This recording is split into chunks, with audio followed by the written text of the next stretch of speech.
I hadn't heard of secondary breast cancer before my diagnosis, but I knew if it had spread to other parts of the body that it was fatal. But I hadn't heard some of the terminology around it, metastatic. I just knew it had spread. Had I heard of SBC before diagnosis?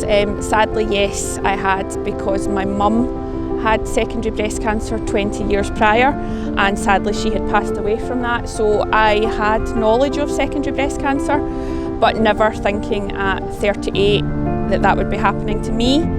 So sadly, yes, I had heard of it, but didn't ever equate that it would be what was happening to me.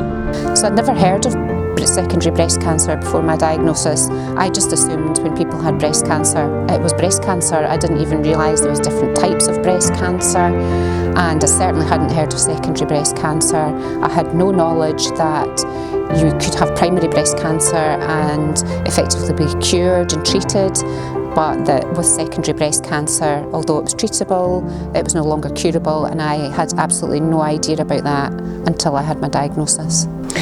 I'd never heard of secondary breast cancer, advanced breast cancer, stage 4 breast cancer, metastatic breast cancer. They all mean the same thing.